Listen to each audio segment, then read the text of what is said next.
Ma'am, आपको job से निकाल दिया गया। क्या? आप जा सकती हैं।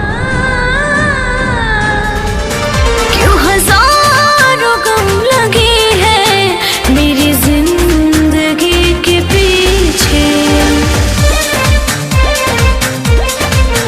क्यों हजारों गम लगे हैं मेरी जिंदगी के पीछे, क्यों हजारों गम लगे हैं मेरी जिंदगी के पीछे।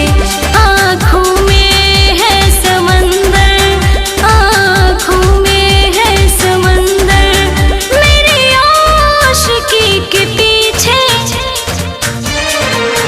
क्यों हजारों गम लगे हैं मेरी जिंदगी के पीछे, क्यों हजारों गम लगे हैं मेरी जिंदगी के पीछे।